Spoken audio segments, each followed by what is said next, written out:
Bakit maitim pa rin labi mo? Tingnan ko. Ba't maitim pa din? Kala ko maputi na yan. Sana po matulungan ulit ako. Kailangan pa po ma-hook up. Sana po nung pagbalik dito ni Kuya Benji, may dala ulit siya. Kapag wala akong dala, hindi kayo makakabalik ng ospital. Hindi pa. Kaya lang super lala, paano babalik sa doktor pag walang pera? Uy, Lakad. lalakad ka daw. Kaya mo lakarin. Sana po matulungan ulit ako. Sa inyo po dyan. Kumusta kayo sa ospital? Uy, darabang ulit ako si Kundero. Dito ikaw, Nanay Marilo. Paupo mo diyan, kalbo. Si Nanay, si Mama. Ay, Kumusta na po si super lala? Eh, yun po ay dapat po ay Lunes pa. Kalabas iyak na po siya ng iyak. Ay, ano ba nangyari sa ospital? Napalitan naman po ng dugo. Nagawa naman ko nung dapat gawin. Opo, ngayon po, dapat po siya ay may follow-up check up na po uli. Wala po kami na Wala na ulit budget. wala na po. Kailangan lumuwas uli ng Manila. Opo.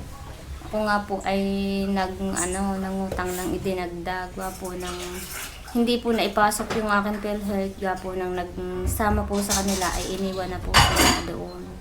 Hindi naman po makagalaw yung pamangkin ko. Gawa po yun. Yun po ang problema namin. Nararamdaman mo ngayon may pinaiba.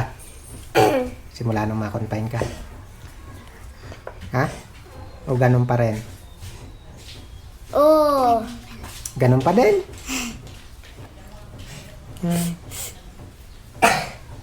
Eh ano daw po ba sabi ng doktor?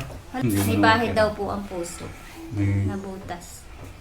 Ay dapat gawin daw po doon sa Pwede, sinasabi? diretso raw ang gamutan. Diretsong gamutan. Hindi naman ibig sabihin kailangan operahan. Oo. Kaya lang, kailangan ma-monitor. Ibig Ma-monitor sabihin, nila. Buwan-buwan maya Palagayan. babalik sa ospital. po. Buwan-buwan po siya. Para alam ko Kailangan ano daw yung gagawin. buong buwan ay titikapin. Kunin mo yung gamot na reseta din. Yun po, binibilhan po namin ng gamot. Yun po ang reseta. Sabihin, kailangan talaga ni Super Lala ng tuloy-tuloy na suporta para lagi makabalik na health center sa Maynila. Yung pula.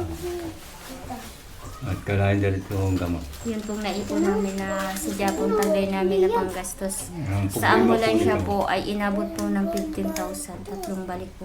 Ang problema po nito, kaya isa akong punta rin. Pera talaga. May bayad po ano. May bayad po. Eh kung sakali bang halimbawang biyahe, hindi kaya. Hindi ko kaya yan. Talagang kailangan Napakalayo yun. ambulansya talaga. Talagang ambulansya. Ganang nakakalanhan sa kahit. Yun nga lang ang problema natin, malaking gastos sa isang luwas, ambulansya. Magkano bang inaabot ng isang luwas na ambulansya, tatay?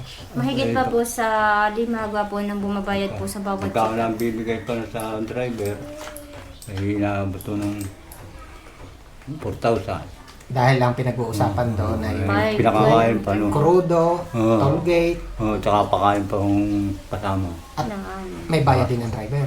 Ay di, kung minsan na May bayad. natanggap, meron na ay hindi. Gano'n nakawa nga. Kapo ng ano. Yung sabi nga po ng pamangkin ko, kala po niya walang bayad yung check-up doon. Di sabi raw niya, tinanong daw niya kung walang bayad, may bayad daw po.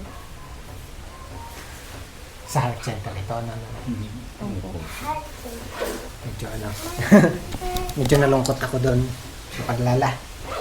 Si Kuya Benji nagpunta ngayon, talagang bisita lang pag Nanay Marilo, talagang gusto ko lang makita yung kalagayan ni Lala.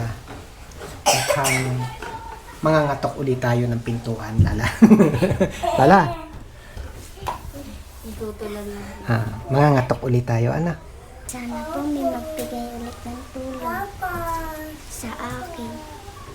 Para po makabalik na ulit kami. Magpa-check up. Kasi buwan-buwan buwan-buwan ay kailangang Bumbong. napapalo po sa Kapain. health center. Opo. Hindi raw po pwede rito eh. Mana kung sino raw pong doktor niya, siya pong dapat lahat. Pagka raw dito kinuha, ay di pa rin bago na raw ang check up ko dahil.